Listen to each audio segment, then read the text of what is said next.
No way, a promotion? This is incredible. I trained him. I stayed late. I carried the department. And when promotion came, they chose him. I thought this would be different, but it hurts more than I imagined. But the story didn't start here. With hope and unity, our future is bright. Best thing ever.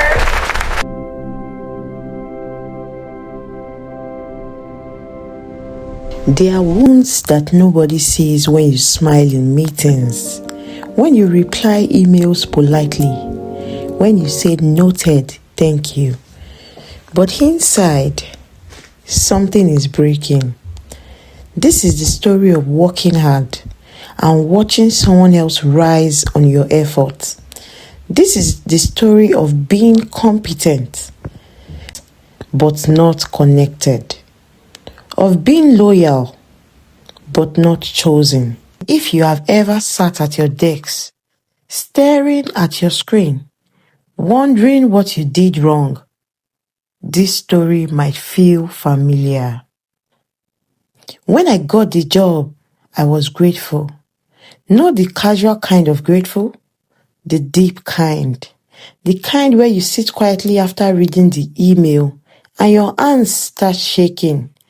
I remember reading the offer letter 3 times just to be sure it wasn't a mistake. The first week was exciting. New decks, new ID card, new login credentials. I arrived early every day, smiled at everyone, volunteered for tasks, took notes during meetings. I was eager, hungry to prove myself. But slowly, I began noticing something. There were conversations happening before meetings. There were decisions made before presentations. There were laughs that felt exclusive. There was a rhythm in that office, and I wasn't part of it. There was a group. They moved together, ate together, protected each other. If one of them made a mistake, it disappeared quietly. If someone outside the circle made one, it became a lesson for the entire office. Senior staff had presence, but not mentorship. They didn't teach, they instructed. Do it like this. No, not like that. Why are you asking questions? I stayed late, often. Sometimes long after the office emptied, the cleaning staff would nod at me sympathetically.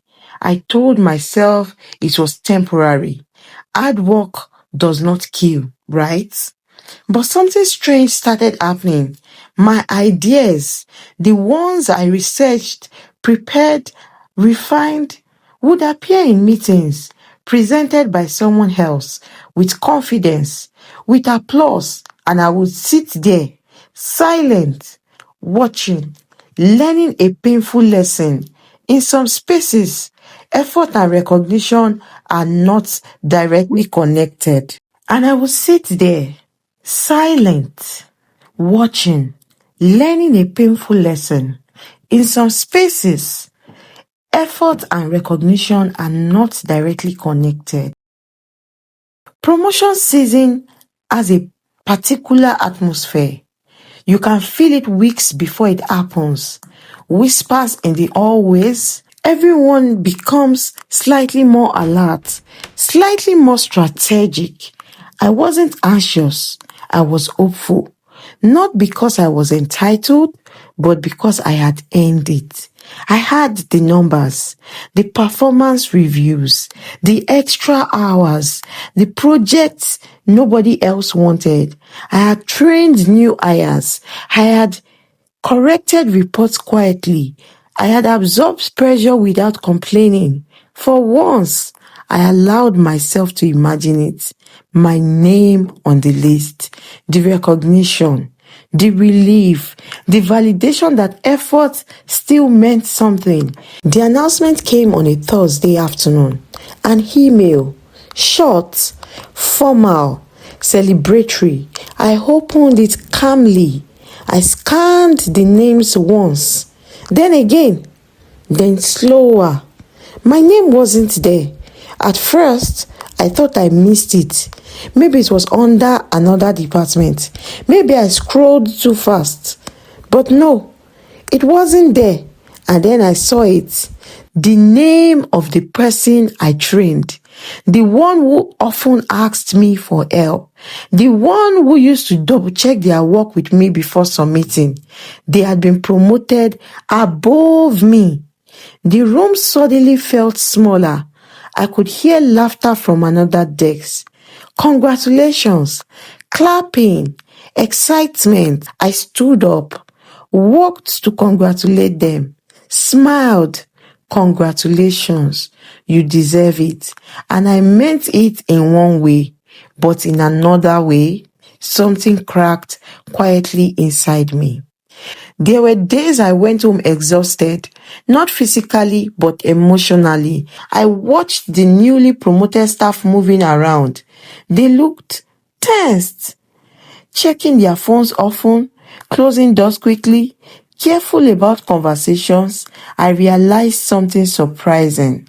Climbing through politics comes with anxiety. When your rise depends on favor, you must constantly maintain favor.